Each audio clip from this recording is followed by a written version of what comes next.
বিসমিল্লাহির রহমানির রহিম। আমাদের আজকের অনুষ্ঠান শুরু করছি কেরাত দিয়ে। পবিত্র কোরআন থেকে তেলাওয়াত করছেন ভাই আশরাফ মোহাম্মদী।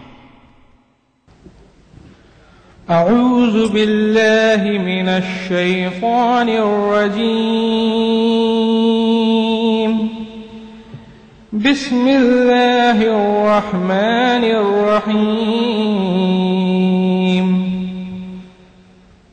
قد أفلح المؤمنون الذين هم في صلاتهم خاشعون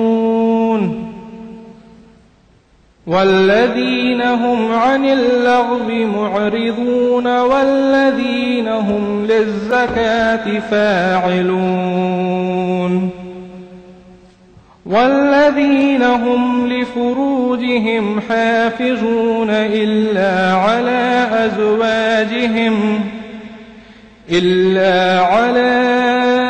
أزواجهم أو ما ملكت أيمانهم فإنهم غير ملومين. فمن ابتغى وراء ذلك فأولئك هم العادون. والذين هم لأمانتهم وعهدهم راعون والذين هم على صلاتهم يحافظون. أولئك هم الوارثون الذين يرثون الفردوس هم فيها خالدون. صدق الله العظيم. পবিত্র কোরআনের সূরা মুমিনুনের 1 নম্বর আয়াত থেকে 11 নম্বর আয়াতের অনুবাদ। আমি পরম করুণাময় আল্লাহর কাছে শয়তান হতে পরিত্রাণ চাইছি। দয়াময় এবং পরম দয়ালু আল্লাহর নামে শুরু করছি। অবশ্যই মুমিনগণ সফলকাম হয়েছে যারা নিজেদের সালাতে বিনয়ী ও নম্র, যারা অসার ক্রিয়াকলাপ থেকে বিরত থাকে, যারা তাদের জাকাত দান করায় সক্রিয় থাকে, যারা নিজেদের যৌন অঙ্গকে সংযত রাখে নিজেদের পত্নী এবং দাসীগণ ব্যতীত, যারা তাদের অধিকারভুক্ত। এতে তারা কোনোভাবেই নিন্দনীয় হবে না এবং কেউ এদেরকে ছাড়া অন্যকে কামনা করলে তারা হবে সীমালঙ্ঘনকারী।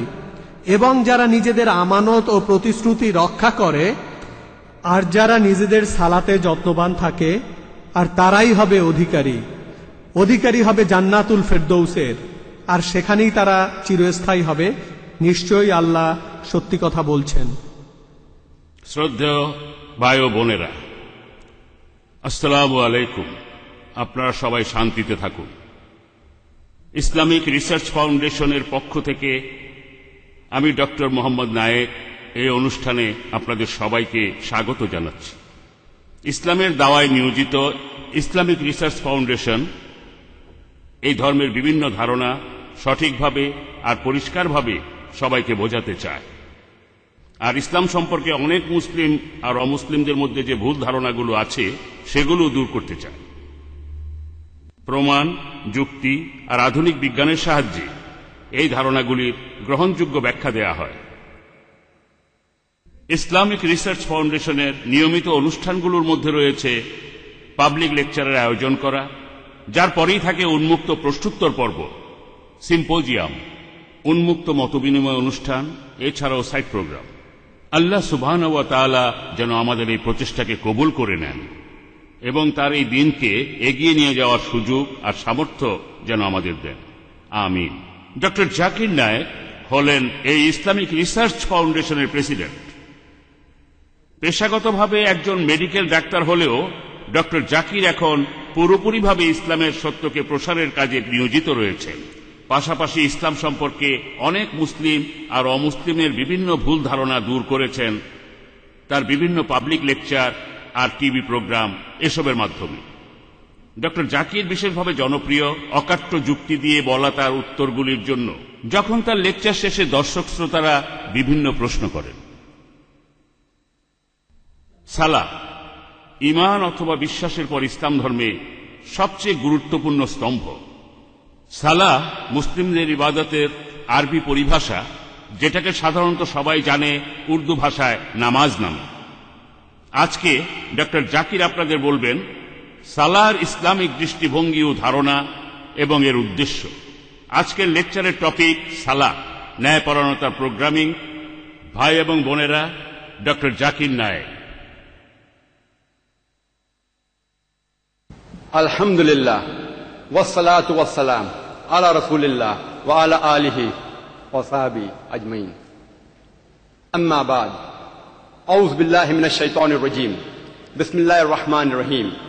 উতলু মা উহিয়া ইলাইকা মিনাল কিতাবি ওয়া আকিমিস সালাতা ইন্নাস সালাতা তানহা আনিল ফাহশাই ওয়াল মুনকার। বিসমিল্লাহির রহমানির রহিম। রব্বিশ ইশরাহ লি সাদরি ওয়া ইয়াসসির লি আমরি ওয়াহলুল উকদাতাম মিন লিসানি ইয়াফকাহু কাওলি। শ্রদ্ধেয় গুরুজনেরা এবং আমার প্রিয় ভাই বোনেরা, আপনাদের স্বাগত জানাই ইসলামিক সম্ভাষণে। আসসালামু আলাইকুম ওয়া রাহমাতুল্লাহি ওয়া বারাকাতুহু। আল্লাহ তাআলার শান্তি, দয়া আর রহমত আপনাদের সবার উপরে বর্ষিত হোক। আজকের এই লেকচারের টপিক হল সালাহ, ন্যায়পরায়ণতার প্রোগ্রামিং। বেশিরভাগ মানুষ সালাহ শব্দটাকে বাংলা ভাষায় অনুবাদ করে যে প্রার্থনা। এই প্রার্থনার শব্দটা আরবি সালাহ শব্দটাকে পুরোপুরি প্রকাশ করতে পারে না। প্রার্থনা করা মানে হচ্ছে অনুরোধ করা, বিনীতভাবে কিছু চাওয়া। যেমন আদালতে গেলে আপনি সেখানে প্রার্থনা করবেন। প্রার্থনা করা মানে মিনতি করা, সাহায্যের আবেদন করা। দোয়া করা সেটাই হলো আবেদন বা প্রার্থনা। তবে সালাহ মানে শুধু প্রার্থনা করা নয়, প্রার্থনার চাইতেও অনেক বেশি কিছু। কারণ সালাহ এ আমরা আল্লাহ তাআলার কাছে সাহায্য চাওয়ার পাশাপাশি আরো যেটা করি, আমরা তার প্রশংসা করি, আমরা তার কাছে থেকে নির্দেশনা পাই। আর এসবের পাশাপাশি সালাহ হলো এক ধরনের প্রোগ্রামিং। এটা একটা শর্তাধীন অবস্থা, অথবা একজন সাধারণ মানুষের কথায় এটা হলো ব্রেন ওয়াশিং।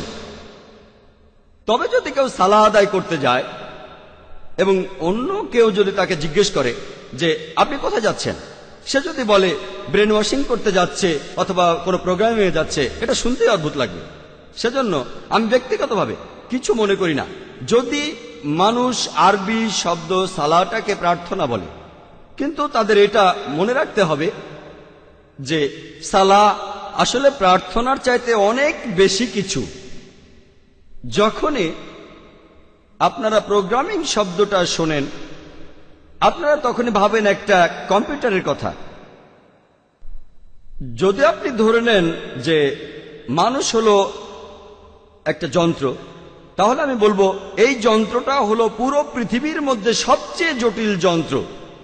পৃথিবীর সবচেয়ে উন্নত কম্পিউটারের চাইতেও মানুষ অনেক বেশি জটিল।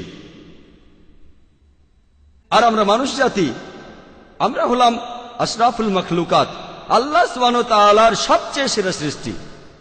আর পবিত্র কোরআনে আছে সূরা ৩-এর ৪ নম্বর আয়াতে উল্লেখ করা হয়েছে, লাকাদ খালাকনাল ইনসানা ফি আহসানি তাকওয়িম, যে নিশ্চয়ই আমি তো মানুষকে সৃষ্টি করেছি সুন্দরতম গঠনে।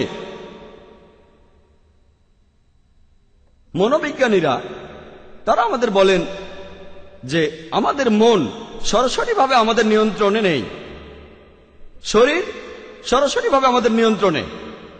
যদি আমার হাতটা উঠাতে চাই তাহলে আমি উঠাতে পারবো, আর যদি হাতটা নামাতে চাই তাহলে নামাতেও পারবো। যদি আমি একটা পা সামনে এগোতে চাই সেটাও পারবো। আমার শরীর সরাসরিভাবে আমার নিয়ন্ত্রণে আছে, কিন্তু আমাদের মন সরাসরিভাবে আমাদের নিয়ন্ত্রণে থাকে না। সেজন্য আমাদের বেশিরভাগ মানুষ, আপনারা হয়তো দেখে থাকবেন, আমরা যখন সালাহ আদায় করি আমাদের মন তখন শুধু ঘুরে বেড়ায়। যেমন ধরুন একজন ছাত্র তার কোনো একটা পরীক্ষা দেওয়ার পর যদি সে সালা আদায় করে, সে সেই সময়ে তার পরীক্ষার খাতার কথাই চিন্তা করতে থাকে। সে তখন ভাবতে থাকে, আমি 2 নম্বর প্রশ্নে যে উত্তরটা দিয়েছি সেটা না লিখে আমার এটা লেখা উচিত ছিল।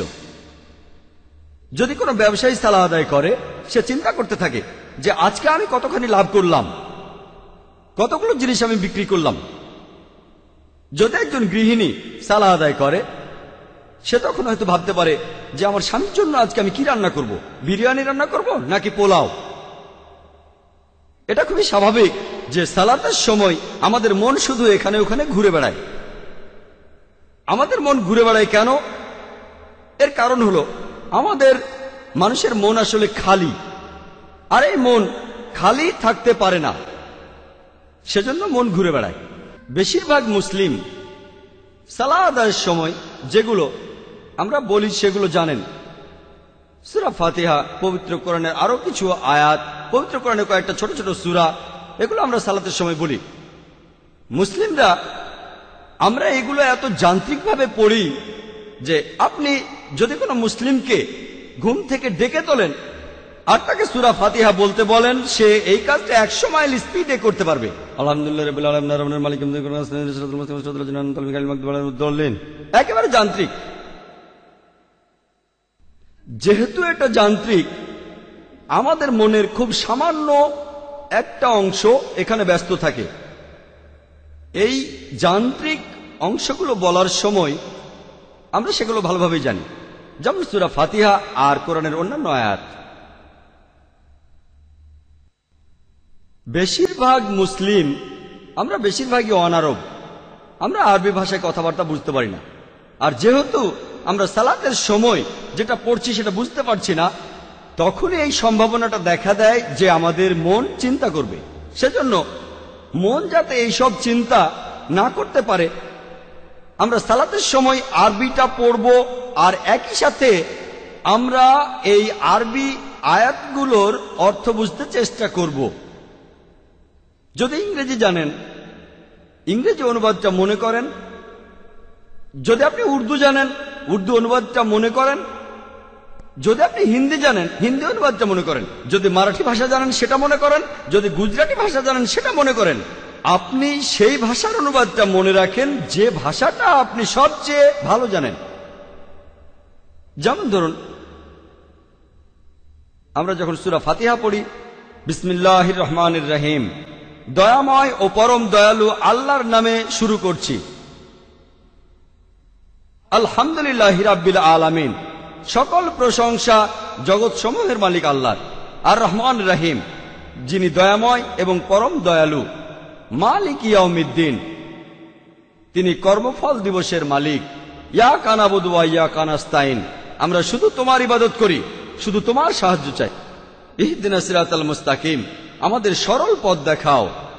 ইহদিনাস সিরাতাল মুস্তাকিম সিরাতাল লাযিনা আনআমতা আলাইহিম গায়রিল মাগদুবি আলাইহিম ওয়ালাদ-দাল্লিন, তাদের পথ যাদেরকে তুমি অনুগ্রহ দান করেছো, এবং তাদের পথ নয় যারা ক্রোধ নিপতিত, আর তাদের নয় যারা পথভ্রষ্ট। যখন এই সূরা ফাতিহা আপনি পড়বেন অথবা আরবিতে অন্য আয়াত পড়বেন, একই সাথে অর্থটাও মনে করুন, আর আপনার মন তখন ঘুরে বেড়াবে না। কারণ এতে করে আপনি সালাতের সময় যে আরবি পড়ছেন সেটার অর্থ মনে রাখতেই মন ব্যস্ত থাকছে। কিন্তু কয়েকদিন পরে বা কয়েক মাস পরে এটাও একেবারে যান্ত্রিক হয়ে যাবে। আমাদের মন খুব শক্তিশালী। আপনি আরবিটা পড়বেন আর অর্থটা মনে করবেন, কারণ আমাদের মন খুবই শক্তিশালী। এখানেও সম্ভাবনা থাকে যে মন অন্য চিন্তা করবে, কিন্তু সম্ভাবনাটা কম, কারণ মনের খুব ছোট্ট একটা অংশ আরবি পড়ায় ব্যস্ত থাকবে। আর আপনার মনের যে বাকি অংশটা তখন অর্থ মনে করবে। অন্য চিন্তা করার সম্ভাবনা কম, তারপরও মন চিন্তা করতে পারে। মনের এই চিন্তা দূর করার জন্য আপনি আরবিতে আয়াতগুলো পড়বেন আর সেগুলোর অর্থ মনে করবেন। এছাড়াও আপনি মনোযোগ দেবেন যে আয়াতগুলো পড়ছেন আর তার অর্থ মনে করছেন। একজন মানুষ দুটো জিনিসের উপরে 100% মনোযোগ দিতে পারে না। দুটো জিনিসের উপর 50% মনোযোগ দেওয়া যায়, বা 80% 20%, কিন্তু 100% দুটো আলাদা জিনিসের উপরে কেউ মনোযোগ দিতে পারে না। তাহলে যত বেশি মনোযোগ দেবেন আপনার মন ততখানি কম ঘোরাঘুরি করবে। মনের এই ঘোরাঘুরি বন্ধ করতে আমরা আরবি আয়াতগুলো পড়ব, আয়াতের অর্থ বুঝব, আর সেই অর্থের উপর মনোযোগ দেব। তাহলে ইনশাআল্লাহ আমাদের মন ঘোরাঘুরি করবে না। আমার লেকচারের শুরুতে পবিত্র কোরআনের একটা আয়াত বলেছিলাম। সূরা আনকাবুতের 45 নম্বর আয়াতে উল্লেখ করা হয়েছে, বলা হয়েছে, উতলু মা উহিয়া ইলাইকা মিনাল কিতাবি ওয়াকিমিস সালাতা ইন্নাস সালাতা তানহা আনিল ফাহশাই ওয়াল মুনকার। এর অর্থ, আবৃত্তি করো সেই কিতাব হতে যেটা তোমার প্রতি প্রত্যাদেশ করা হয়, এবং নিয়মিত সালাত কায়েম করো, কারণ অবশ্যই সালাত তোমাদের অশ্লীল ও মন্দ কাজ হতে বিরত রাখে। পবিত্রকরণ বলছে যে সালা আপনাকে অশ্লীল ও মন্দ কাজ থেকে বিরত রাখে। আমি আগেও বলেছি, সালা হলো এক ধরনের প্রোগ্রামিং। এই প্রোগ্রামিংটা হলো ন্যায়নিষ্ঠার জন্য। আর আমরা মুসলিমরা দিনে 5 বার সালাতের মাধ্যমে প্রোগ্রামড হই। আমরা আল্লাহর কাছে এ সময় নির্দেশনা চাই, ইহদিনা সিরাতাল মুস্তাকিম, আমাদের সরল পথ দেখাও। আর আল্লাহ সুবহানাহু ওয়া তাআলা এর উত্তর দেন। তিনি আমাদের ন্যায়পরায়ণতার পথে প্রোগ্রাম করেন। যেমন ধরুন, কোন ইমাম সূরা ফাতিহার পরে তিনি পড়তে পারেন সূরা মাইদার 90 নম্বর আয়াত। সেখানে বলা হয়েছে, ইয়া আইয়ুহাল্লাযীনা আমানু, হে মুমিনগণ, ইন্নামাল খামরু ওয়াল মাইসিরু, নিশ্চয়ই মদ এবং জুয়া ঘৃণ্য বস্তু, ওয়াল আনসাব ওয়াল আজলাম, মূর্তি পূজার বেদী এবং ভাগ্য নির্ণয়ক স্বর, রিজকুম মিন আমালি শাইতান, এগুলো সব শয়তানের কাজ। ফাজতানিবু লাআল্লাকুম তুফলিহুন, তোমরা এগুলো বর্জন করো যাতে সফল কাম হতে পারো। এখানে সালাতে আমাদের প্রোগ্রামিং করা হচ্ছে যে আমাদের বাদ দিতে হবে মদ পান করা, জুয়া খেলা, বিভিন্ন মূর্তির পূজা, ভাগ্য গণনা করা, কারণ এগুলো সব শয়তানের কাজ।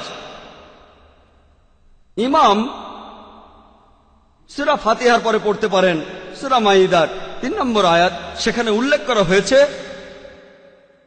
হুররিমাত আলাইকুমুল মাইতুতু ওয়াদ-দামু ওয়া লাহমুল খিনজির ওয়া মা উহিল্লা লিগাইরিল্লাহ বিহি, তোমাদের জন্য যেসব হারাম করা হয়েছে মৃত পশু, রক্ত, শূকরের মাংস খাওয়া, এবং যে পশু জবাই করার সময় আল্লাহ ছাড়া অন্য কারো নাম নেওয়া হয়েছে। এখানে সালাতের মধ্যে আমাদের প্রোগ্রামিং হচ্ছে আমাদের এই খাবারগুলো খাওয়া উচিত না। এই হারাম খাবারগুলো হলো মৃত জন্তু, রক্ত, শূকরের মাংস খাওয়া, এবং যে পশু জবাই করার সময় আল্লাহ ছাড়া অন্য কারো নাম নেওয়া হয়েছে। আমাদের প্রোগ্রামিং হচ্ছে ন্যায়পরায়ণতার পথে।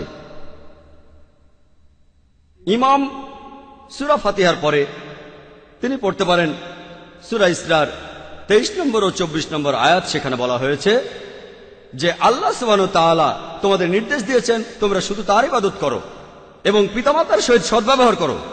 যদি তাদের একজন অথবা দুজনেই বার্ধক্যে উপনীত হয় তাদের কোন রকম ধমক দিও না, এমনকি উফ শব্দটাও বলো না, বরং তাদের সাথে সম্মান করে কথা বলো এবং মমতা দিয়ে তাদের সাথে ব্যবহার করো। আর আল্লাহর কাছে প্রার্থনা করো, তাদের প্রতি দয়া করো যেভাবে তারা শৈশবে আমাকে লালন করেছেন। আমরা প্রোগ্রামিং হচ্ছি যে বাবা মায়ের সাথে ভালো ব্যবহার করতে হবে। আর যদি তাদের কেউ একজন অথবা দুজনেই বৃদ্ধ হয়ে যায় তবুও আপনি তাদেরকে উফ শব্দটা বলতে পারবেন না। সালাতের মধ্যে আমাদের প্রোগ্রামিং হচ্ছে। কম্পিউটারে সাধারণত প্রোগ্রাম করার দরকার হয় মাত্র একবার, কিন্তু যেহেতু মানুষের মনের একটা নিজস্ব ইচ্ছা রয়েছে যেটা কম্পিউটারের নেই, আমাদের মানুষের প্রোগ্রাম হওয়ার প্রয়োজন প্রত্যেক দিন। কারণ আমরা আমাদের চারপাশে প্রত্যেক দিন অনেক খারাপ কাজ দেখি। মেয়েদের উত্ত্যক্ত করা, ঘুষ দেয়া, প্রতারণা, চুরি করা, মদ পান করা, মাদকাসক্তি, উৎপীড়ন করা। সম্ভাবনা খুব বেশি থাকে যে আমাদের প্রোগ্রামিংটা নষ্ট হয়ে যেতে পারে। এজন্য প্রত্যেক দিন সালাতের মাধ্যমে আমাদের প্রোগ্রামিং করা হচ্ছে যাতে করে আমরা সিরাতাল মুস্তাকিমে থাকতে পারি, সরল পথে থাকতে পারি। কিছু মানুষ বলতে পারে যে কেন দিনে একবার সালাত কায়েম করেন না, কেন এই কাজটা দিনে 5 বার করেন? শরীর সুস্থ রাখার জন্য আমাদের দিনে কমপক্ষে 3 বার খাওয়ার দরকার হয়। যদি দিনে একবার খান তাহলে আপনার শরীর খুব একটা স্বাস্থ্যবান হবে না। একইভাবে শরীরের আত্মার জন্য আমাদের দরকার কমপক্ষে দিনে 5 বার প্রোগ্রামিং করা, দিনে 5 বার সালাত আদায়। একবার আদায় করা যথেষ্ট নয়। আর এই কারণেই মুসলিমরা দিনে 5 বার সালা আদায় করি। ইহুদিরা তারা তাদের প্রার্থনা করে প্রত্যেকদিন 3 বার। এই কথাটার উল্লেখ আছে ওল্ড টেস্টামেন্টে বুক অব ড্যানিয়েলস 6 নম্বর অধ্যায় 10 অনুচ্ছেদ। মুসলিমরা আমরা প্রত্যেক দিন কমপক্ষে 5 বার সালা আদায় করি, প্রত্যেক দিন। আমাদের এই নির্দেশ দিয়েছেন আল্লাহ সুবহানাহু ওয়া তাআলা, আর এই আদেশ প্রযোজ্য সব মুসলিমদের জন্য। পবিত্র কোরআনে বলা হয়েছে, সূরা হুদের 114 নম্বর আয়াতে উল্লেখ করা হয়েছে, সূরা ইসরার 78 নম্বর আয়াতে উল্লেখ করা হয়েছে, সূরা তাহার 130 নম্বর আয়াতে উল্লেখ করা হয়েছে, এবং সূরা রুমের 17 নম্বর আয়াত ও 18 নম্বর আয়াতে উল্লেখ করা হয়েছে। আর পবিত্র কোরআনের এই আয়াতগুলোতে আল্লাহ মানুষকে নির্দেশ দিয়েছেন দিনে 5 বার সালা আদায় করার জন্য। যে 5 ওয়াক্ত সালা আমরা মুসলিমরা আদায় করব সেগুলো হলো ফজরের সালা, যেখানে আমরা আমাদের সালা আদায় করি ভোরবেলা থেকে শুরু করে সূর্য ওঠার আগে পর্যন্ত। দ্বিতীয়টা হলো জোহরের সালা, যে সময় সূর্য সবচেয়ে উপরে থাকে সেই সময় থেকে শুরু করে সূর্য যখন হেলে পড়ে, অর্থাৎ দুপুর থেকে বিকেল পর্যন্ত সময়। তৃতীয়টা আসরের সালা, জোহরের ওয়াক্ত শেষ হওয়ার পর থেকে সূর্যাস্তের ঠিক আগ মুহূর্ত পর্যন্ত। চতুর্থ হলো মাগরিবের সালা, সূর্যাস্তের সময় থেকে শুরু করে আকাশে লালিমা থাকা পর্যন্ত। আর এশার সালা আকাশে লালিমার পর থেকে মধ্যরাত পর্যন্ত যে কোনো সময় আদায় করা যায়। মুসলিমরা সালা আদায় করবে প্রত্যেকদিন কমপক্ষে 5 বার। মসজিদে ঢোকার সময় মুসলিমরা আমাদের জুতো খুলে ফেলি। আর এই একই নির্দেশ আল্লাহ সুবহানাহু ওয়া তাআলা দিয়েছিলেন মুসা আলাইহিস সালামকে, ইহুদীদের নবী মোজেসকে। পবিত্র কোরআনেও এটার উল্লেখ আছে, সূরা তাহার 11 নম্বর ও 12 নম্বর আয়াতে উল্লেখ করা হয়েছে, যখন মুসা আগুনের কাছে আসলো সে একটা কণ্ঠ শুনল, হে মুসা, নিশ্চয়ই আমি তোমার প্রতিপালক, তোমার জুতো খুলে ফেলো, কারণ তুমি পবিত্র তুয়া পাহাড়ে রয়েছ। আর এই নির্দেশটা দিয়েছিলেন আল্লাহ সুবহানাহু ওয়া তাআলা মুসা আলাইহিস সালামকে। এই একই ধরনের কথা রয়েছে পবিত্র বাইবেলে, ওল্ড টেস্টামেন্টে রয়েছে। আর বুক অব এক্সোডাসের 3 নম্বর অধ্যায়ের 5 অনুচ্ছেদে বলা হয়েছে, তিনি মহান ঈশ্বর মুসার উদ্দেশ্যে বলছেন, তুমি আর কাছাকাছি এসো না, তোমার পা থেকে জুতো খুলে ফেলো তুমি, কারণ তুমি এখন পবিত্র স্থানে রয়েছ। এই একই ধরনের কথা বলা হয়েছে বুক অব অ্যাক্টসে 7 নম্বর অধ্যায় 33 অনুচ্ছেদে, যে ঈশ্বর মুসাকে বলছেন, তোমার জুতো খুলে ফেলো তোমার পা থেকে, কারণ তুমি এখন রয়েছ পবিত্র স্থানে। আমরা মুসলিমরা আমাদের এই সুযোগটাও দেওয়া হয়েছে যে আমরা জুতো পরে মসজিদের ভেতরে ঢুকতে পারবো, অথবা যখন নামাজ পড়ি আমাদের নবীজি এ কথা বলেছেন। আমাদের নবীজি বলেছেন, তোমার পায়ে জুতো থাকলে তার তলাটা পরিষ্কার থাকবে। এটা বলা আছে আবু দাউদে 1 নম্বর খণ্ড বুক অব সালাহ এ, কিতাবুস সালাহ 240 অধ্যায় হাদিস নম্বর 652। নবীজি বলেছেন, ইহুদিদের থেকে আমরা আলাদা, কারণ প্রার্থনা করতে গিয়ে তারা সবসময় জুতো বা স্যান্ডেল খুলে নেয়। এছাড়াও আবু দাউদে উল্লেখ করা হয়েছে 1 নম্বর খণ্ড কিতাবুস সালাহ 240 অধ্যায় 653 নম্বর হাদিস, যে আমর বিন শোয়েব তার বাবার কথা বলছেন, যে তার দাদা বলেছিলেন, আমি নবীজিকে দুভাবে সালাহ আদায় করতে দেখেছি, খালি পায়ে আর স্যান্ডেল পরে। আমরা মুসলিমরা যে কারণে আমাদের জুতো খুলে ফেলি, মসজিদে ঢুকে নামাজ পড়ার আগে অথবা আমাদের জুতোর তলা পরিষ্কার করি, এর কারণটা হলো আমরা স্বাস্থ্য সচেতন। আমরা আমাদের ইবাদতের জায়গাটা পরিষ্কার রাখতে চাই। আমরা সালাহ আদায়ের আগে ইবাদতের জন্য সবাইকে আহ্বান করি, আর পৃথিবীর বিভিন্ন ধর্মে মানুষকে উপাসনায় আহ্বান করার জন্য বিভিন্ন উপায়ে ডাকা হয়ে থাকে। যেমন ধরুন, ইহুদিরা তারা ট্রাম্পেট বাজায়। এই কথাটার উল্লেখ আছে বাইবেলে, বুক অব নাম্বারস 10 নম্বর অধ্যায়ের 1 থেকে 3 অনুচ্ছেদে, যে ঈশ্বর মুসাকে ডাকলেন আর তাকে বললেন, রূপা দিয়ে 2টো ট্রাম্পেট বানাও আর এগুলো দিয়ে মানুষকে উপাসনায় আহ্বান করো। খ্রিস্টানরা ব্যবহার করে চার্চের ঘণ্টা, কিছু উপজাতি ড্রাম ব্যবহার করে। আমরা ইসলামে ব্যবহার করি মানুষের কণ্ঠ।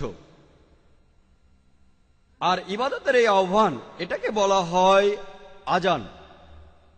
যে ব্যক্তি এই আজান দেন তাকে বলে মুয়াজ্জিন।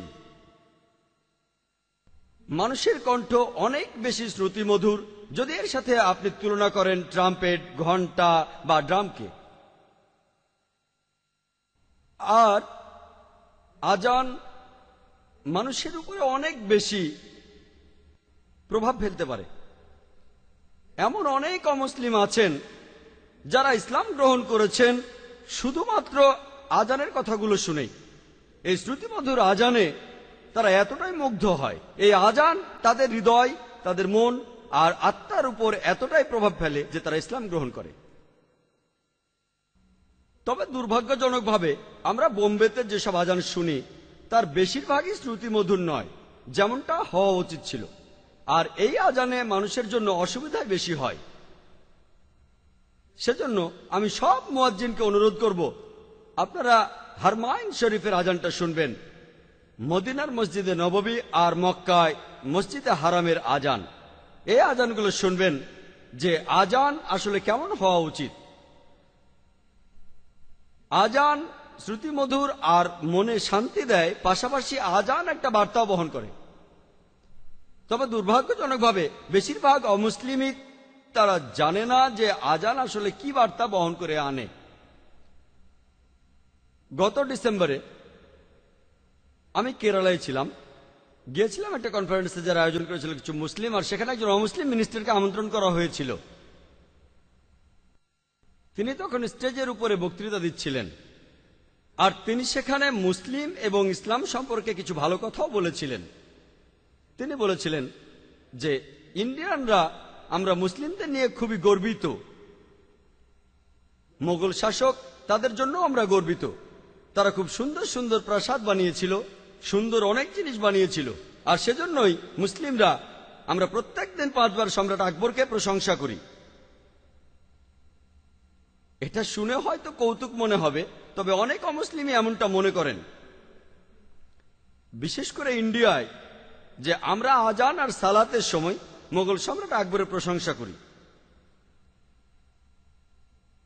কিছু অমুসলিম আছেন যারা পশ্চিমাদের সিনেমা মুগ্ধ হয়ে দেখেন। সেখানে প্রায় দেখা যায় একজন, সে আরবদের পোশাক পরে আছে, সে হলো ভিলেন, সে সন্ত্রাসী, আর সে তার তরবারি বের করার সময় বলে আল্লাহু আকবার। অমুসলিমরা ভাবে আল্লাহু আকবার বলে চিৎকার করে মুসলিমরা যুদ্ধের সময় অমুসলিমদের হত্যা করে। প্রত্যেক মুসলমানেরই উচিত অমুসলিমদের মন থেকে এই ভুল ধারণাটা দূর করে দেয়া। আর আমরা তাদের বলবো আজানের বার্তাটা আসলে কি। তাদেরকে আমরা আজানের অনুবাদটা বলবো যে যখন আমরা আজান দেই তখন আমরা বলি আল্লাহু আকবার, আল্লাহু আকবার, আল্লাহু আকবার, আল্লাহু আকবার। এটার অর্থ এই নয় যে আমরা সম্রাট আকবরের প্রশংসা করছি, অথবা এটা যুদ্ধের চিৎকার নয়। এটার অর্থ আল্লাহ সুবহানাহু ওয়া তাআলা সর্বশক্তিমান, মহান সৃষ্টিকর্তা সর্বশক্তিমান। আল্লাহ সর্বশক্তিমান, আল্লাহ সর্বশক্তিমান। আশহাদু আল্লা ইলাহা ইল্লাল্লাহ, আমি সাক্ষ্য দিচ্ছি যে আল্লাহ ছাড়া ইবাদত বা উপাসনা করার মতো যোগ্য আর কেউ নেই। আমি সাক্ষ্য দিচ্ছি যে আল্লাহ ছাড়া কোনো উপাস্য নেই। আশহাদু আন্না মুহাম্মাদুর রাসূলুল্লাহ, আশহাদু আন্না মুহাম্মাদুর রাসূলুল্লাহ, আমি সাক্ষ্য দিচ্ছি যে মুহাম্মদ সাল্লাল্লাহু আলাইহি সাল্লাম তিনি আল্লাহ সুবহানাহু ওয়া তাআলার প্রেরিত নবী। আমি সাক্ষ্য দিচ্ছি যে মুহাম্মদ সাল্লাল্লাহু আলাইহি সাল্লাম তিনি আল্লাহ সুবহানাহু ওয়া তাআলার প্রেরিত নবী। হাইয়া আলাস সালাহ, হাইয়া আলাস সালাহ, সালার জন্য এসো, সালার জন্য এসো, নামাজের জন্য এসো, নামাজের জন্য এসো। হাইয়া আলাল ফালাহ, হাইয়া আলাল ফালাহ, সাফল্যের জন্য এসো, সাফল্যের জন্য এসো। আল্লাহু আকবার, আল্লাহু আকবার, আল্লাহ সর্বশক্তিমান, আল্লাহ সর্বশক্তিমান, লা ইলাহা ইল্লাল্লাহ, আল্লাহ ব্যতীত কোনো উপাস্য নেই। আমাদের এই আজানের অর্থটা ব্যাখ্যা করতে হবে অমুসলিমদের কাছে।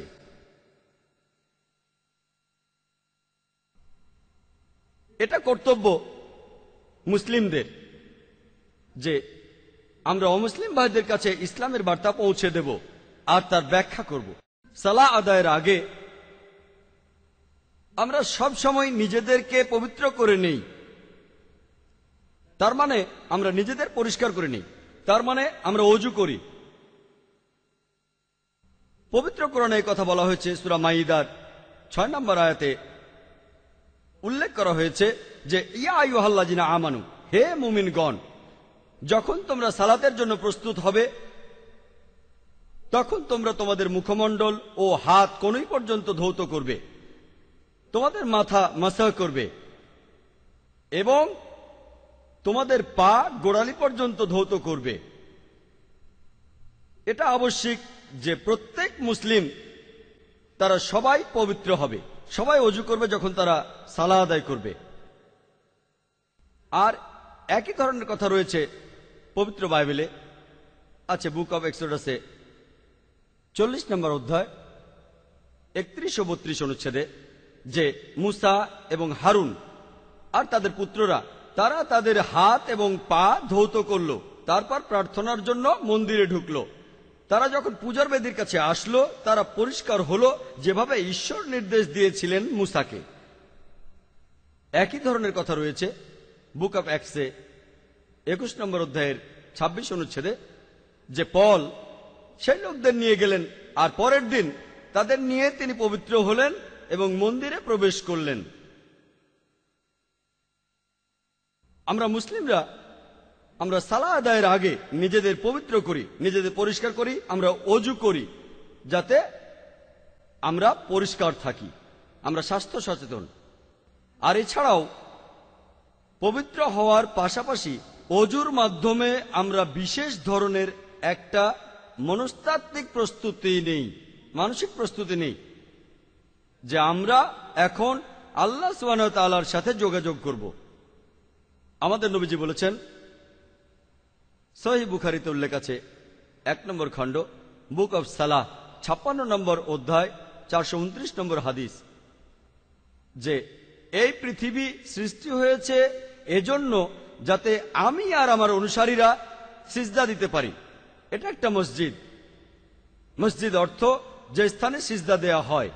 আমাদের নবীজি বলেছেন যে পুরো পৃথিবীটাই, এই পুরো বিশ্বটাই একটা মসজিদ বিশ্বাসীদের জন্য। তবে এটাও ঠিক, যেখানে সালাহ আদায় করবেন, সিজদা দেবেন, সে জায়গাটা পরিষ্কার হতে হবে। এটার উল্লেখ আছে সহিহ বুখারীতে 1 নম্বর খণ্ড বুক অব আজানে 75 নম্বর অধ্যায় 692 নম্বর হাদিস। হযরত আনাস রাদিয়াল্লাহু তাআলা আনহু বলেছেন যে সাহাবীরা যখন সালার জন্য দাঁড়াতেন একজনের কাঁধ তার পাশের জনের কাঁধের সাথে লেগে যেত, একজনের পা তার পাশের জনের পায়ের সাথে লেগে থাকত। একই ধরনের কথা আছে বুক অব সালাহ আবু দাউদের অধ্যায় নম্বর 245 হাদিস নম্বর 666। আমাদের নবীজি সালাহ শুরু করার আগে তিনি বলেছেন, সারিগুলো সমান করো, কাঁধে কাঁধ দিয়ে দাঁড়াও, ফাঁকা জায়গা বন্ধ করো, আর সেখানে শয়তানের ঢোকার মতো কোনো পথ রেখো না। নবীজি সেই শয়তানের কথা বলেননি যেমনটা আপনারা ওনিডা টিভির অ্যাডে দেখেছেন। কমিকের বই তো আছে 2টো শিং আর 1টা লেজ। নবীজি এখানে যে শয়তানের কথা বলেছেন সেটা জাতিগত বিদ্বেষ। বর্ণবাদ, গায়ের রং, সম্পদের, এটা ব্যাপার না যে সে কালো না সাদা, ধনী না গরিব, রাজা না ফকির। আপনি যে পরিবারে জন্ম নেন না কেন, যখন সালার জন্য দাঁড়াবেন আপনারা কাঁধে কাঁধ দিয়ে দাঁড়াবেন। সালাহ আদায়ের যে নিয়ম, যেভাবে নামাজ পড়তে হবে, সেটা পবিত্র কোরআনে সংক্ষেপে বর্ণনা করা হয়েছে।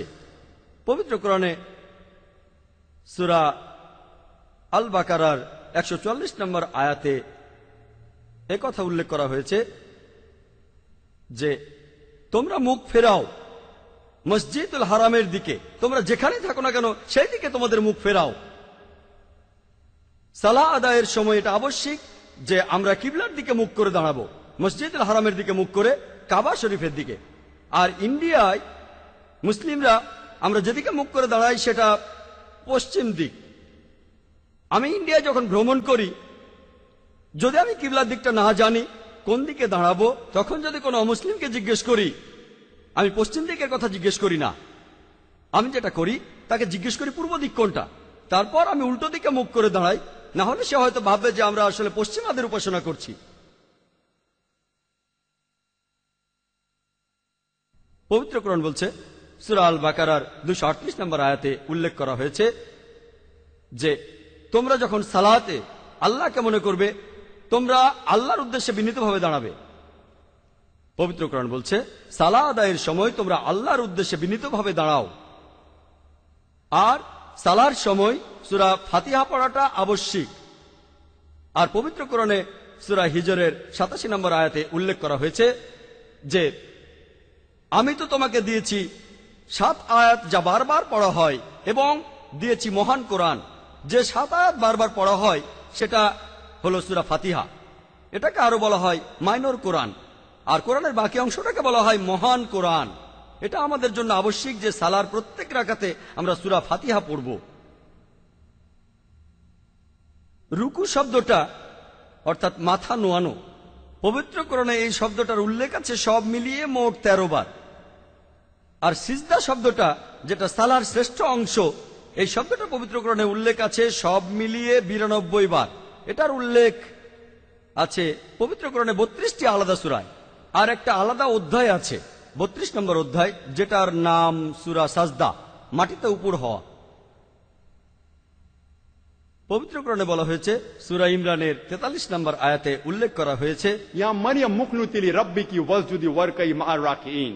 হে মরিয়ম, তোমার প্রতিপালকের প্রতি অনুগত হও, তার প্রতি সিজদা করো, এবং যারা রুকু করে তাদের সাথে রুকু করো।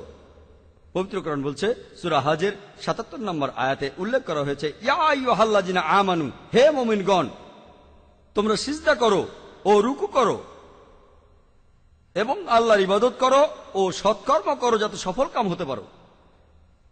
আল্লাহ সুবহানাহু ওয়া তাআলার প্রত্যেক নবী যখন তারা ইবাদত করেছেন আল্লাহ সুবহানাহু ওয়া তাআলার কাছে, তারা সিজদা দিয়েছেন, মাটিতে উপুড় হয়েছেন। সকল নবী করেছেন। আর একই ধরনের কথা আছে পবিত্র বাইবেলেও। যদি ওল্ড টেস্টামেন্ট পড়েন, বুক অব জেনেসিস 17 নম্বর অধ্যায়ের 3 অনুচ্ছেদ বলছে, ইব্রাহিম মাটিতে উপুড় হয়েছিলেন। বুক অব নাম্বারস 20 নম্বর অধ্যায়ের 6 অনুচ্ছেদ, মুসা এবং হারুন মাটিতে উপুড় হয়েছিলেন। বুক অব জোশুয়া 5 নম্বর অধ্যায়ের 14 অনুচ্ছেদ, জোশুয়া মাটিতে উপুড় হয়েছিলেন আর উপাসনা করেছিলেন। পবিত্র বাইবেলে বলা হয়েছে, গসপেল অব ম্যাথিউ 26 অধ্যায়ের 39 নম্বর অনুচ্ছেদ, সেখানে বলা হয়েছে যে যীশু খ্রিস্ট যখন গেতসেমানির বাগানে গেলেন, তিনি কয়েক পা সামনে এগোলেন, মাটিতে উপুড় হয়ে পড়লেন আর প্রার্থনা করলেন। মহান সৃষ্টিকর্তার সকল নবী রাসূলী সালাহ আদায়ের সময় তারা সিজদা দিয়েছেন। আর একজন সার্কাসের লোকও মুসলিমদের মতো করে এটা করতে পারে না। যেভাবে বাইবেল বলছে তোমরা মাটিতে উপুড় হয়ে ঈশ্বরের প্রার্থনা করো, আমরা সেভাবেই করি। আমরা যে কারণে সিজদা দিয়ে থাকি সেটা আমি আগেও বলেছি, মন সরাসরিভাবে আমাদের নিয়ন্ত্রণে থাকে না, শরীরকে আমরা সরাসরিভাবে নিয়ন্ত্রণ করতে পারি। আপনি যদি আপনার মনকে নম্র করতে চান তাহলে আপনার শরীরকেও নম্র করতে হবে। আর শরীরকে নম্র করার সবচেয়ে শ্রেষ্ঠ উপায় হলো আপনার শরীরের সবচেয়ে উপরের অংশ অর্থাৎ কপাল, আর এখানে রয়েছে ফ্রন্টাল লোব অর্থাৎ ব্রেন, শরীরের সবচেয়ে গুরুত্বপূর্ণ অঙ্গ, সেটা একেবারে মাটিতে ঠেকিয়ে দিয়ে আমরা বলি সমস্ত প্রশংসা আল্লাহর, তিনি সুমহান। সমস্ত প্রশংসা আল্লাহ, তিনি সুমহান। আপনি যখন সালাহ আদায় করবেন তখন বিভিন্ন খুঁটিনাটি বিষয়, কিভাবে দাঁড়াতে হবে, বসতে হবে, হাত বাঁধতে হবে, কত রাকাত নামাজ পড়তে হবে, পবিত্র কোরআন বলছে আতিউল্লাহ ওয়া আতিউর রাসূল, আল্লাহ এবং তার রাসূলকে মান্য করো। আমরা এখানে নবীজির দৃষ্টান্ত দেখব। কোরআন বলছে আতিউল্লাহ ওয়া আতিউর রাসূল, বিভিন্ন জায়গায় আছে।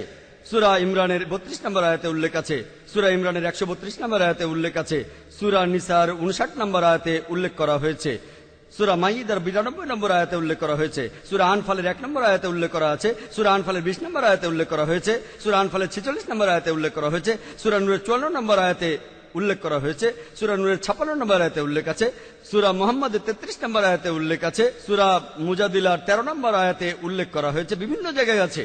সূরা তাগাবুনের 12 নম্বর আয়াতে উল্লেখ করা হয়েছে। পবিত্র কোরআন বলছে আতিউল্লাহ ওয়া আতিউর রাসূল, আল্লাহ এবং তার রাসূলকে মান্য করো। খুঁটিনাটি বিষয়ে নবীজির দৃষ্টান্ত দেখুন। আর সহিহ বুখারীতে উল্লেখ করা হয়েছে 1 নম্বর খণ্ডে, বুক অব আজানের 18 নম্বর অধ্যায়ের 604 নম্বর হাদিসে। এছাড়া উল্লেখ আছে সহিহ বুখারী 9 নম্বর খণ্ডের 352 নম্বর হাদিসে। নবীজি বলেছেন ইবাদত করো যেভাবে আমাকে ইবাদত করতে দেখেছো, ইবাদত করো যেভাবে আমাকে ইবাদত করতে দেখেছো। তাহলে খুঁটিনাটি বিষয়ে আপনারা জানতে পারবেন সহিহ হাদিস থেকে। সালাহ হলো ইসলাম ধর্মে ঈমান অথবা বিশ্বাসের পরে সবচেয়ে গুরুত্বপূর্ণ স্তম্ভ।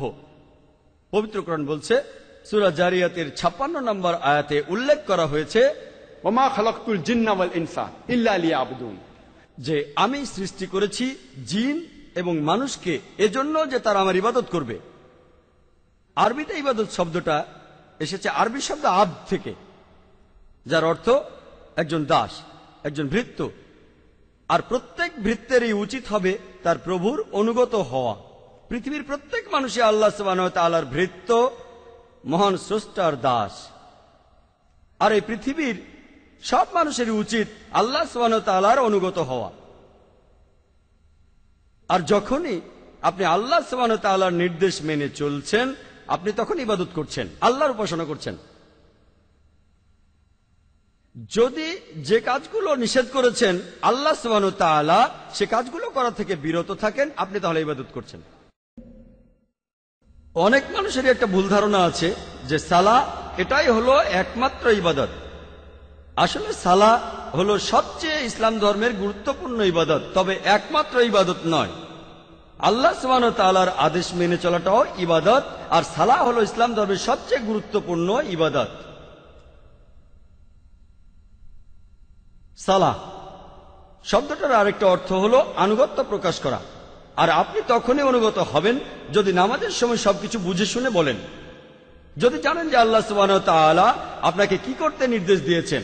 সেজন্য এটা প্রত্যেক মুসলমানের জন্য আবশ্যিক যে সালার সময় যা পড়বে তার অর্থটা জানবে। এছাড়াও সে পবিত্র কোরআন পড়বে। যদি সে আরবি বুঝতে না পারে তাহলে সে কোরআনের অনুবাদ পড়বে, যাতে করে আল্লাহ সুবহানাহু ওয়া তাআলার নির্দেশগুলো বুঝে শুনে পালন করতে পারে। যদি কেউ সালাহ আদায় না করে তাহলে তার অনেক বিপদ হতে পারে। তখন হতে পারে আপনার বিশ্বাস দুর্বল হয়ে যাবে, অথবা এই বিশ্বাসটা চলেও যেতে পারে।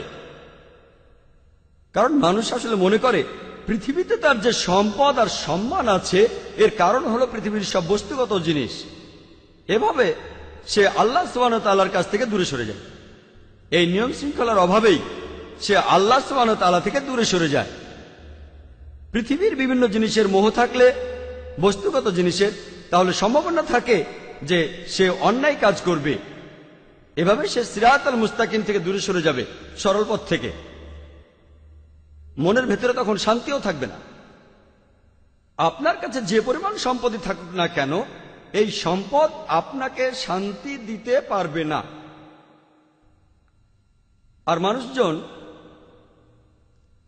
যে কারণে সালাহ আদায় করে না সেটা হলো তাদের জ্ঞানের অভাব। পবিত্র কোরআন বলছে সূরা ইমরানের 185 নম্বর আয়াতে উল্লেখ করা হয়েছে কুল্লু নাফসিন যায়কাতুল মাউত, প্রত্যেক জীবকে মৃত্যু স্বাদ গ্রহণ করতে হবে। এবং কিয়ামতের দিন তোমাদেরকে তোমাদের কর্মফল পূর্ণ মাত্রায় দেওয়া হবে, এবং যাকে দোজখের আগুন থেকে দূরে রাখা হবে আর যাকে জান্নাতে দাখিল করা হবে সেই হবে এই দুনিয়ার উদ্দেশ্য পূরণে সফলকাম। কারণ নিশ্চয়ই এই পার্থিব জীবন একটা ছলনাময়, ভোগ ব্যতীত কিছুই নয়। সালাহ আদায় করলে অনেক উপকৃত হবেন। সালাহ একটা জীবন দর্শন। সালাহ আপনার আত্মিক অবস্থানকে উন্নত করবে, পাশাপাশি শারীরিকভাবে উপকৃত হবেন। সালাহ আপনার বিশ্বাসকে বাড়িয়ে দেয়, আপনার বিশ্বাসকে শক্তিশালী করে। পবিত্র কোরআনে সূরা আনফালের 2 নম্বর আয়াতে উল্লেখ করা হয়েছে যে সত্যিকারের বিশ্বাসী তারাই যাদের হৃদয় কম্পিত হয় যখন আল্লাহকে স্মরণ করা হয়, আর যখন আল্লাহর আয়াত পাঠ করা হয় এটা তাদের ঈমান বৃদ্ধি করে এবং তারা তাদের প্রতিপালকের উপরে নির্ভর করে। পবিত্র কোরআন বলছে, সূরা ফাতিহার 4 থেকে 7 নম্বর আয়াতে উল্লেখ করা হয়েছে, ইয়াকা না'বুদু ওয়া ইয়াকা নাস্তাইন, আমরা তোমারই ইবাদত করি, তোমারই সাহায্য প্রার্থনা করি। ইহদিনা সিরাতাল মুস্তাকিম সিরাতাল্লাযিনা আন'আমতা আলাইহিম গায়রিল মাগদুবি আলাইহিম ওয়ালাদ-দাল্লিন, আমাদের সরল পথ দেখাও, তাদের পথ যাদের তুমি অনুগ্রহ দান করেছো, তাদের পথ নয় যারা ক্রোধ নিপতিত, যারা পথভ্রষ্ট। এতে আপনার জীবনের শৃঙ্খলা বাড়বে। সত্যিকারের মুসলিম সে তার দিন শুরু করে ফজরের সালাহ আদায় করার মাধ্যমে। আর ফজরের সালার সময় মুয়াজ্জিন আজান দেওয়ার সময় বলেন, আসসালাতু খায়রুম মিনান নাওম, যে ঘুম অপেক্ষা সালাহ উত্তম, ঘুমিয়ে থাকার চেয়ে নামাজ পড়া উত্তম। একজন সত্যিকারের মুসলিম দিনের মাঝখানে সালাহ আদায় করে, আর সে তার দিন শেষ করে এশার সালাহ দিয়ে ঘুমাতে যাওয়ার আগে। সালাহ এছাড়াও সামাজিক অবস্থান উন্নত করে। সালাহ আদায়ের সময় যে সমাবেশ, সেটা আমাদের ভ্রাতৃত্ববোধ বাড়ায়, মমত্ববোধ বাড়ায়, একতা বাড়ায়, আর এটা সাম্যবাদের এক অনন্য দৃষ্টান্ত। সংহতি বৃদ্ধি পায়। সালাহ আদায় করতে গিয়ে সবাই একত্রিত হয় আর তাদের মধ্যে ভালোবাসার বন্ধন জোরদার হয়। পবিত্র কোরআনে সূরা হুজুরাতের 13 নম্বর আয়াতে উল্লেখ করা হয়েছে, ইয়া আইয়ুহান নাসু ইন্না খালাকনাকুম মিন যাকরিন ওয়া উনসা ওয়া জাআলনাকুম শুউবান ওয়া কাবাইলা লিতাআরাফু ইন্না আকরামাকুম ইনদাল্লাহি আতকাকুম ইন্নাল্লাহা আলিমুন খাবীর। হে মানুষ জাতি, আমি তোমাদের সৃষ্টি করেছি একজন পুরুষ ও একজন নারী হইতে, পরে তোমাদের বিভক্ত করেছি বিভিন্ন জাতি ও গোত্রে, যাতে তোমরা অপরের সাথে পরিচিত হতে পারো। এজন্য নয় যে তোমরা পরস্পরকে ঘৃণা করবে, আর তোমাদের মধ্যে আল্লাহর কাছে সেই ব্যক্তি অধিক মর্যাদা সম্পন্ন যে তোমাদের মধ্যে অধিক মুত্তাকি, অধিক ন্যায়পরায়ণ। নিশ্চয়ই আল্লাহ সকল কিছু জানেন, সমস্ত খবর রাখেন। আল্লাহ সুবহানাহু ওয়া তাআলা আমাদের যেটা দিয়ে বিচার করবেন সেটা গোত্র নয়, বর্ণ নয়, ধর্মবিশ্বাস নয়, সম্পদ নয়, লিঙ্গ নয়, সেটা হলো তাকওয়া, অর্থাৎ ন্যায়পরায়ণতা, আল্লাহকে মেনে চলা এবং ধার্মিকতা। পবিত্র কোরআনে সূরা হুমাজার 1 নম্বর আয়াতে উল্লেখ করা হয়েছে, ওয়াইলুল লিকুল্লি হুমাজাতিল লুমাজা, দুর্ভোগ তাদের যারা সামনে ও পেছনে মানুষের নিন্দা করে থাকে। সালাহ আমাদেরকে বিরত রাখে মানুষের নিন্দা করা থেকে। পবিত্র কোরআনে সূরা হুজুরাতের 11 নম্বর ও 12 নম্বর আয়াতে উল্লেখ করা আছে, ইয়া আইয়ুহাল্লাযিনা আমানু, হে মুমিনগণ, তোমাদের মধ্যে কোনো পুরুষ যেন অপর কোনো পুরুষকে উপহাস না করে, কেননা যাকে উপহাস করা হয় সে উপহাসকারী অপেক্ষা উত্তম হতে পারে। কোন নারী অপর নারীকে যেন উপহাস না করে, কেননা যাকে উপহাস করা হয় সে উপহাসকারী অপেক্ষা উত্তম হতে পারে। একে অপরের প্রতি তোমরা দোষারোপ করো না এবং তোমরা একে অপরকে মন্দ নামে ডেকো না। ইয়া আইয়ুহাল্লাযিনা আমানু, হে মুমিনগণ, তোমরা অনুমান হতে দূরে থাকো, কারণ অনুমান কোন কোন ক্ষেত্রে পাপ। একে অপরের গোপনীয় বিষয় সন্ধান করো না এবং একে অপরের পশ্চাতে নিন্দা করো না, পেছন থেকে নিন্দা করো না। তোমাদের মধ্যে কি কেউ তার মৃত ভাইয়ের গোশত খেতে চাইবে? পবিত্র কোরআন বলছে, যদি পেছন থেকে নিন্দা করেন তাহলে আপনি যেন আপনার মৃত ভাইয়ের গোশত খাচ্ছেন, কারণ মৃত ভাইয়ের গোশত খাওয়া হলো দ্বিগুণ অপরাধ। খাদ্য হিসেবে মানুষের গোশত খাওয়া একটা অপরাধ। এমনকি ক্যানিবালরা যারা মানুষের গোশত খায় তারাও কখনো তাদের মৃত ভাইয়ের গোশত খায় না। কোরআন বলছে যদি পেছন থেকে নিন্দা করেন তাহলে দ্বিগুণ অপরাধ করছেন। অপরাধটা এমন যেন আপনি মৃত ভাইয়ের গোশত খাচ্ছেন। কোনো প্রমাণ ছাড়াই কারো ব্যাপারে নিন্দা করো না, এটা পাপ। আর কারো পেছন থেকে নিন্দা করা হলো দ্বিগুণ পাপ, দ্বিগুণ পাপ। আর আল্লাহ সুবহানাহু ওয়া তাআলা এখানে তিনি নিজেই উত্তর দিয়েছেন, তোমরা তাকে ঘৃণ্যই মনে করো। সালাহ এটা আমাদের ব্যবসা ক্ষেত্র এবং দৈনন্দিন কাজের মধ্যে সত্যবাদিতা এবং সততাকে বাড়ায়। আমি আগেও বলেছিলাম পবিত্র কোরআনে সূরা আনকাবুতের ৪৫ নম্বর আয়াতে উল্লেখ করা হয়েছে, উতলু মা উহিয়া ইলাইকা মিনাল কিতাবি ওয়া আকিমিস সালাতা ইন্নাস সালাতা তানহা আনিল ফাহশাই ওয়াল মুনকার, যে তুমি আবৃত্তি করো সেই কিতাব হতে যা তোমার প্রতি প্রত্যাদেশ করা হয় এবং সালাত কায়েম করো, কারণ নিশ্চয়ই সালাত তোমাকে অশ্লীল ও মন্দ কাজ হতে বিরত রাখে। পবিত্র কোরআন বলছে সূরা ইসরার ৮১ নম্বর আয়াতে উল্লেখ করা হয়েছে, ওয়াকুল জাল হক ওয়া যাকাল বাতিল ইন্নাল বাতিলা কানা যাহুকা, বলো সত্য এবার উপস্থিত হয়েছে এবং মিথ্যা বিলুপ্ত হয়েছে, কারণ নিশ্চয়ই মিথ্যা তার প্রকৃতিগত কারণেই ধ্বংস হয়ে যাবে। সালাহ আমাদের সত্যবাদী হতে শেখায়। একই ধরনের কথা বলা হয়েছে সূরা বাকারায় ৪২ ও ৪৩ নম্বর আয়াতে উল্লেখ করা হয়েছে যে তোমরা সত্যকে মিথ্যার সাথে মিশ্রিত করো না এবং জেনে শুনে সত্য গোপন করো না। কোরআন আমাদের সত্যবাদী হতে শেখায় যে সব সময় আমরা সত্যি বলবো। পবিত্র কোরআনে সূরা বাকারার ১৮৮ নম্বর আয়াতে উল্লেখ করা হয়েছে যে তোমরা একে অন্যের সম্পদ অন্যায়ভাবে গ্রাস করো না এবং মানুষের ধন সম্পত্তির কিয়দাংশ জেনে শুনে অন্যায়ভাবে গ্রাস করার উদ্দেশ্যে সেটা বিচারকের নিকট পেশ করো না। পবিত্র কোরআন বলছে ঘুষ দেয়া বা নেয়া নিষিদ্ধ, আপনারা ঘুষ দেবেন না। পবিত্র কোরআন আমাদের দেখিয়ে দেয় কিভাবে সৎ জীবনযাপন করতে হবে। পবিত্র কোরআন মানুষের জীবনে শান্তি এনে দেয়। পবিত্র কোরআনে সূরা রদের ২৮ নম্বর আয়াতে উল্লেখ করা হয়েছে, নিশ্চয়ই যখন আল্লাহকে স্মরণ করা হয় হৃদয় তখন শান্তি খুঁজে পায় এবং প্রশান্ত হয়। যখন আল্লাহকে স্মরণ করবেন, যখন সালাহ আদায় করবেন, আপনি তখন খুবই শান্তিতে থাকবেন, আপনার হৃদয় প্রশান্ত হবে। সালাহ হলো আল্লাহ তাআলার সাথে যোগাযোগের সবচেয়ে শ্রেষ্ঠ উপায়। পবিত্র কোরআনে সূরা বাকারার ১৫৩ নম্বর আয়াতে উল্লেখ করা হয়েছে,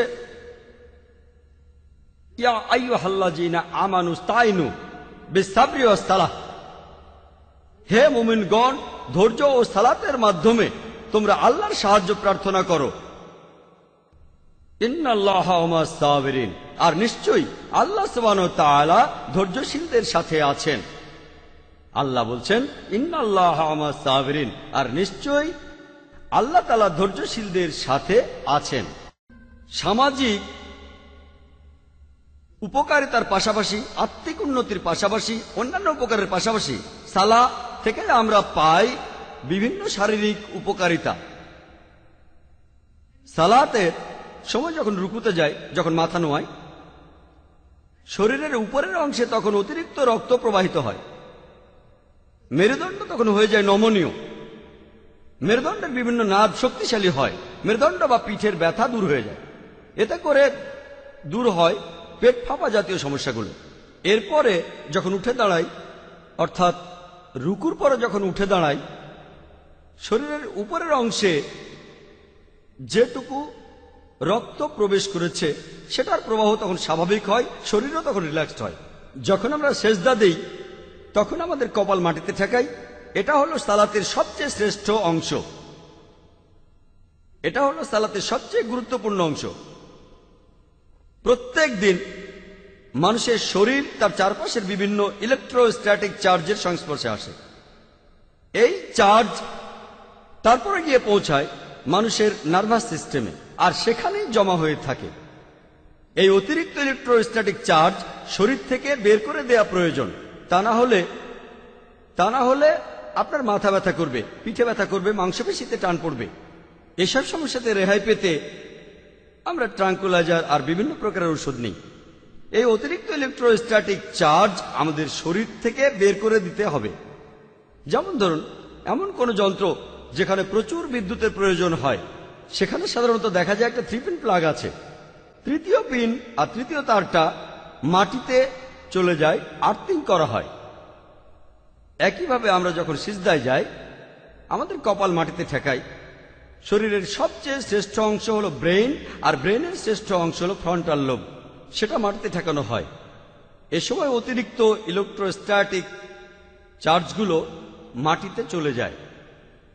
তার মানে এই নয় যে সে সময় কপালের নিচে হাত রাখলে আপনি ইলেকট্রিক শক খাবেন। সিজদার সময় আমরা ফ্রন্টাল লোব মাটিতে ঠেকাই। ব্রেনের যে অংশটা চিন্তা করে সেটা মাথার উপরে থাকে না, সেটা থাকে ফ্রন্টাল লোবে। সেজন্যই আমরা সালাতের মধ্যে সিজদা করি। যখন আমরা সিজদায় যাই তখন আমাদের ব্রেনে অতিরিক্ত রক্ত প্রবাহিত হয়, এতে আমাদের ব্রেনের ক্ষমতা বৃদ্ধি পায়। যখন সিজদা করি তখন আমাদের মুখের চামড়ায় ও ঘাড়ে অতিরিক্ত রক্ত প্রবাহিত হয়, এতে আমাদের মুখমণ্ডলে রক্ত প্রবাহের মাত্রা বেড়ে যায়। এটা শীতকালে আমাদের জন্য খুবই উপকারী।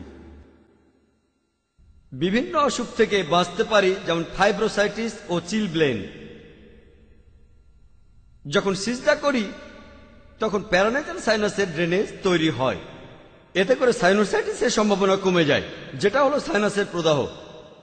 সারাদিন আমরা সাধারণত সোজা হয়ে দাঁড়িয়ে থাকি, আর ম্যাক্সিলারি সাইনাস এটা ড্রেনেজ থাকে শরীরের উপরের অংশে। আমরা সারাদিন সোজা হয়ে দাঁড়িয়ে থাকি বলে এর চলাচল হয় না। সেজন্য যখন সিজদায় যায় ব্যাপারটা অনেকটা এমন যে একটা ভরা পাত্র উল্টে দিলাম, এতে করে ম্যাক্সিলারি সাইনাসের ড্রেনেজটা হয়। এছাড়াও এতে করে আমাদের শরীরের ড্রেনেজ তৈরি হয় ফ্রন্টাল সাইনাসের, এথমোডিয়াল সাইনাসের এবং স্পেনোডিয়াল সাইনাসের। এতে করে সাইনোসাইটিস হওয়ার সম্ভাবনা কমে যায়, অথবা সাইনোসাইটিস যদি থেকেও থাকে এটা তার প্রাকৃতিক চিকিৎসা। এছাড়াও সিজদা তাদের জন্য প্রাকৃতিক চিকিৎসা যেসব মানুষ ব্রঙ্কাইটিস রোগে ভুগে থাকেন, এতে করে ব্রঙ্কিল ট্রি দিয়ে রস নিঃসৃত হতে পারে।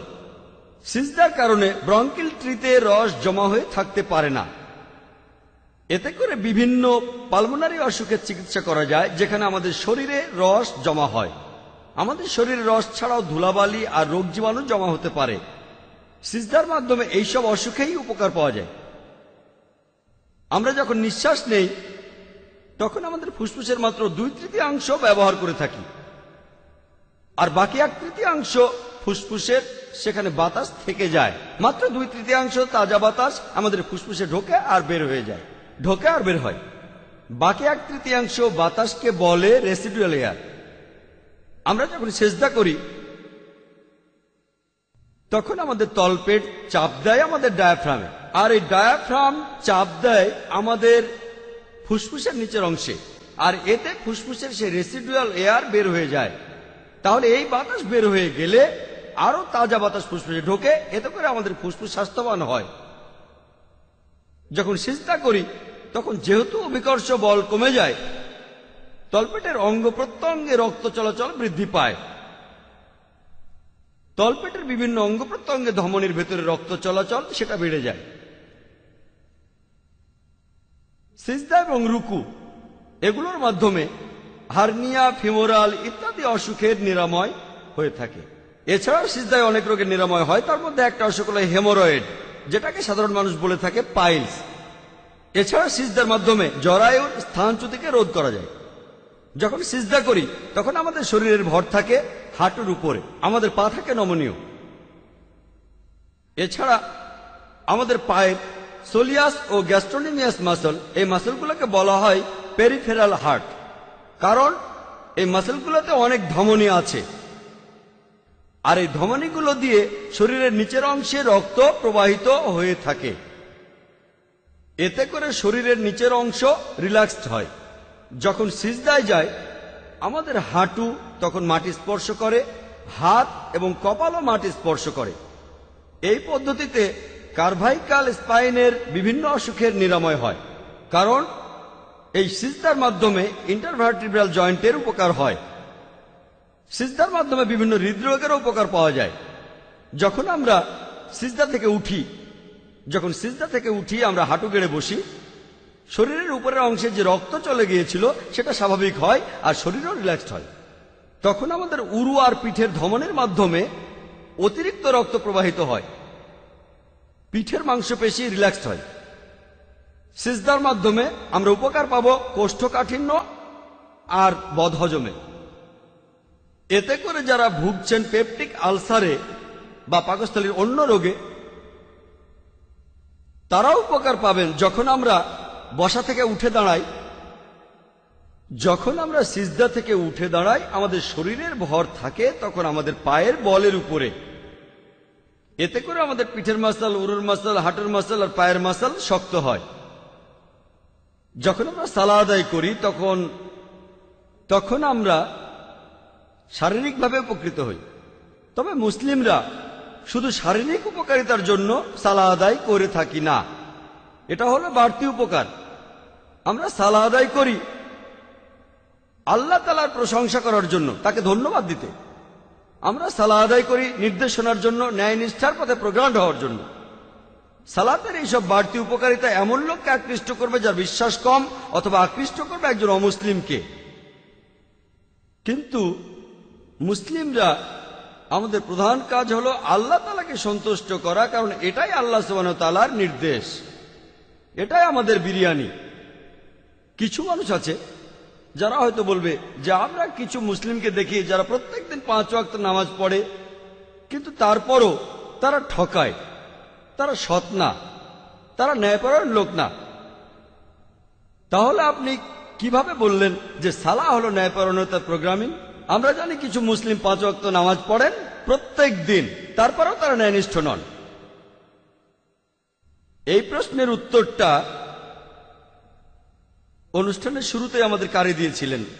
তিনি তেলাওয়াত করেছিলেন পবিত্র কোরআনের সূরা মুমিনুনের 1 ও 2 আয়াত, যেখানে উল্লেখ করা হয়েছে কাদ আফলাহাল মুমিনুন আল্লাযীনা হুম ফি সালাতিহিম খাশিউন। অবশ্যই সফলকাম হয়েছে মুমিনগণ, যারা সালাত আদায় করে নম্রভাবে ও মনোযোগের সাথে। আরবি শব্দ খাশিউন, এটা এসেছে খুশহু থেকে, যার অর্থ নম্রতা এবং মনোযোগ দেয়া। সেজন্য আল্লাহ বলেছেন যারা সালাত আদায় করে মনোযোগের সাথে ও নম্রভাবে, তারা অবশ্যই সফলকাম হবে, তারাই সালার উপকারগুলো পাবে। কিন্তু যারা শুধু বাইরে থেকে সালাত আদায় করে কোনো নম্রতা ছাড়া, মনোযোগ ছাড়া, তারা সালার উপকারগুলো কখনোই পাবে না। তাহলে এই মুসলিমরা যারা সালাত আদায় করে আর এ থেকে কোনো উপকার পায় না, তারা ন্যায়পরায়ণ নয়। এর কারণ হলো তারা সালাত আদায় করে শুধু বাইরে থেকে, কোন রকম নম্রতা এবং মনোযোগ ছাড়া। আর যদি কেউ মনোযোগী হতে চায়, তাহলে সালার সময় সে যা বলছে তার অর্থ তাকে জানতে হবে, আর আল্লাহ সুবহানাহু ওয়া তাআলার নির্দেশগুলো তখন মেনে চলবেন। যেমন ধরুন, সালার সময় ইমাম সাহেব সূরা ফাতিহার পরে পড়লেন সূরা ইখলাস আর বললেন কুল হুয়াল্লাহু আহাদ, বলো তিনি আল্লাহ এক এবং অদ্বিতীয়। সব মুসলিমই যারা মসজিদে এসে সালাত আদায় করে তারা সবাই মানবে যে আল্লাহ এক, অদ্বিতীয়। কেউ এই কথা বলবে না যে আল্লাহ আসলে এক নয়।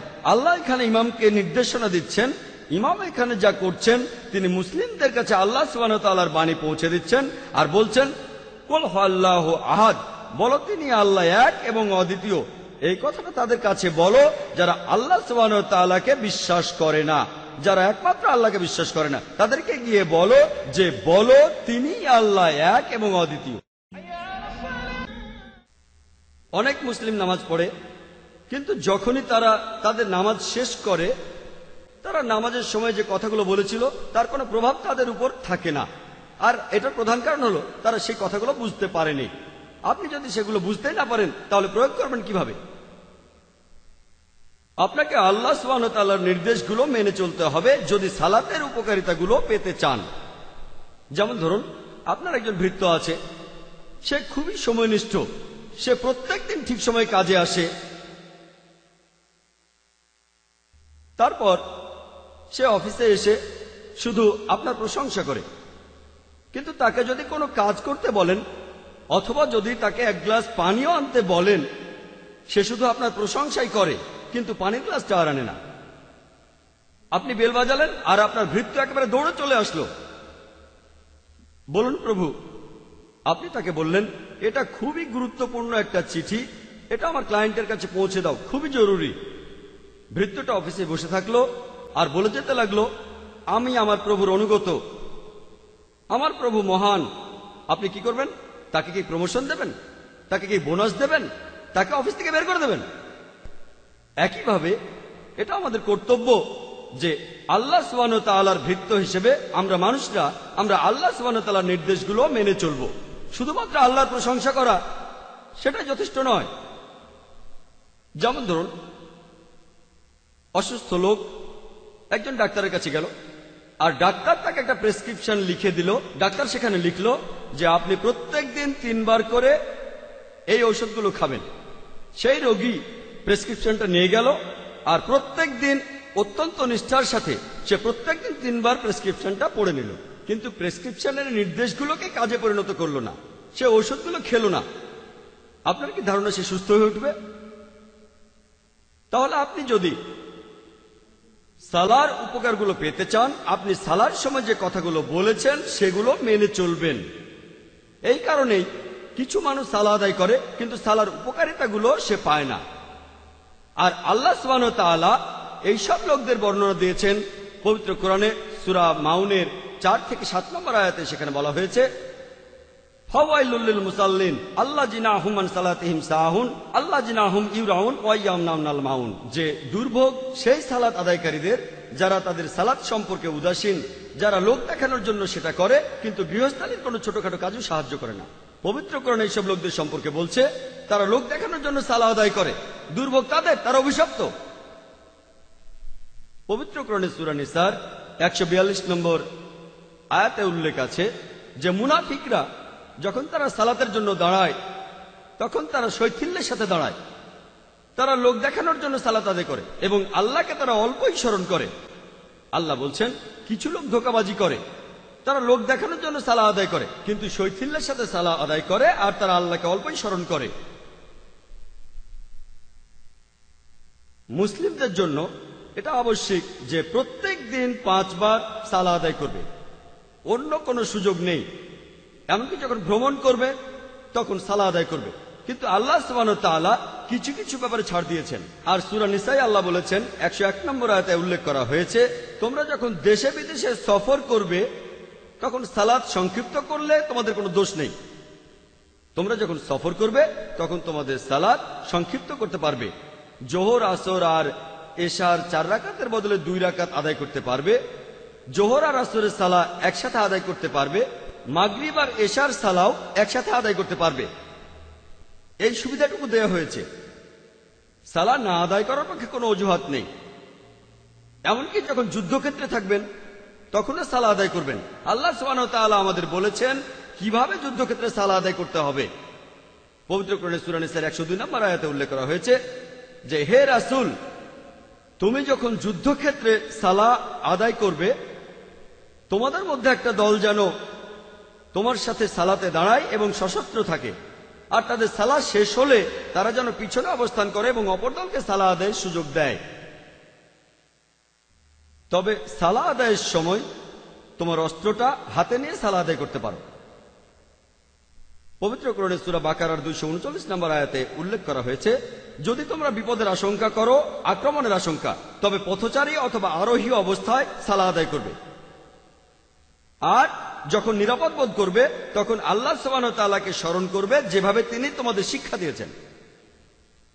পবিত্র কোরআন বলছে যে সালাত আদায় করা আবশ্যিক, হোক আপনি যুদ্ধক্ষেত্রে আছেন বা বিপদে আছেন। পবিত্র কোরআনে সূরা নিসার 103 নম্বর আয়াতে উল্লেখ করা হয়েছে যে সালাত আদায় করো দাঁড়িয়ে অথবা বসে অথবা শুয়ে। তবে যখন তোমরা নিরাপদে থাকবে যথাযথভাবে সালাত কায়েম করবে।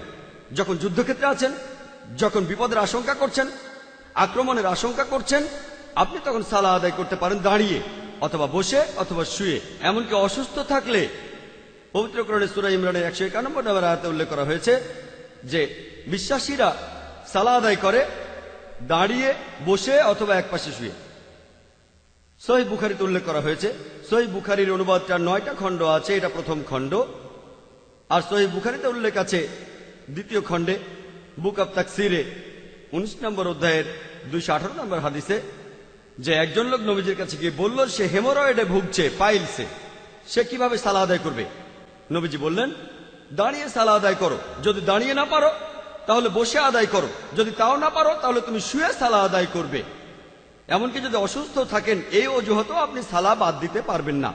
যদি দাঁড়াতে না পারেন তাহলে বসে সালাহ আদায় করেন, যদি বসতে না পারেন তাহলে শুয়ে সালাহ আদায় করবেন। আপনি সালাহ আদায় করতে পারেন ইশারার মাধ্যমে, আকার ইঙ্গিতের মাধ্যমে, কিন্তু সালাহ আদায় করা এটা আবশ্যিক। সালাহ বাদ দেওয়ার জন্য কোনো অজুহাত দেখানো চলবে না। পবিত্র কোরআনে সূরা মাইদার 55 নম্বর আয়াতে উল্লেখ করা হয়েছে যে তোমাদের সত্যিকারের বন্ধু তারা হলেন আল্লাহ, রাসূল এবং মুমিনগণ, যারা সালাত কায়েম করে, যারা নিয়মিত জাকাত দেয় এবং যারা বিনম্র হয়ে থাকে। আবু দাউদে উল্লেখ করা হয়েছে, এটা হলো আবু দাউদ। আবু দাউদে আপনারা পাবেন 3টি খণ্ড, আর আবু দাউদে উল্লেখ করা হয়েছে 1 নম্বর খণ্ড, বুক অফ সালাহ, 300 নম্বর অধ্যায়ের 863 নম্বর হাদিসে নবীজি বলেছেন যে রোজ কিয়ামতের দিন প্রত্যেক মানুষকে সবার আগে যে প্রশ্নটা আল্লাহ সুবহানাহু ওয়া তাআলা করবেন সেই প্রথম প্রশ্নটা হলো সালাহ। আল্লাহ সুবহানাহু ওয়া তাআলা সবার প্রথমে আপনাকে যে বিষয়ে প্রশ্ন করবেন সেই প্রশ্নটা হবে সালাহ নিয়ে। আর প্রিয় নবীজি বলেছেন, এটার উল্লেখ আছে সহিহ মুসলিমে, এটা হলো সহিহ মুসলিম। অনেকের কাছে হয়তো অনুবাদটা আছে, এটা আপনারা IRF-এ পাবেন, এটা হলো সহিহ মুসলিম। আর সহিহ মুসলিমে উল্লেখ করা হয়েছে 1 নম্বর খণ্ডে। সহিহ মুসলিমের মোট 4টি খণ্ড আছে, এটা হলো প্রথম খণ্ড। প্রথম খণ্ডে উল্লেখ আছে বুক অফ ফেইথে 36 নম্বর অধ্যায়ের 146 নম্বর হাদিসে যে একজন মানুষ, যে মানুষ বিশ্বাসী, তার সাথে একজন মুশরিক বা বহিঃশ্বরবাদী ও কাফির বা অবিশ্বাসীর পার্থক্যটা হলো এরা সালাহকে অবহেলা করে। আবু দাউদে উল্লেখ করা আছে 3 নম্বর খণ্ডে, কিতাব অব সুন্নাহ, অধ্যায় নম্বর 1691, হাদিস নম্বর 4661-তে বলা হয়েছে যে একজন ভৃত্য এবং একজন কাফির বা অবিশ্বাসীর মধ্যে পার্থক্য হলো পরের জন সালাহ আদায় থেকে বিরত থাকে। তার মানে যদি কেউ সালাহকে অবহেলা করে বা সালাহ থেকে বিরত থাকে, এই হাদিসের কথা অনুযায়ী সেই লোক একজন কাফিরের সমান। আর পবিত্র কোরআনের সূরা মুদ্দাসসিরে 41 থেকে 43 নম্বর আয়াতে উল্লেখ করা হয়েছে, অপরাধীদের জিজ্ঞাসা করো কেন তারা জাহান্নামে নিক্ষিপ্ত হয়েছে, আর তারা বলবে আমরা তাদের অন্তর্ভুক্ত ছিলাম না যারা সালাহ আদায় করত।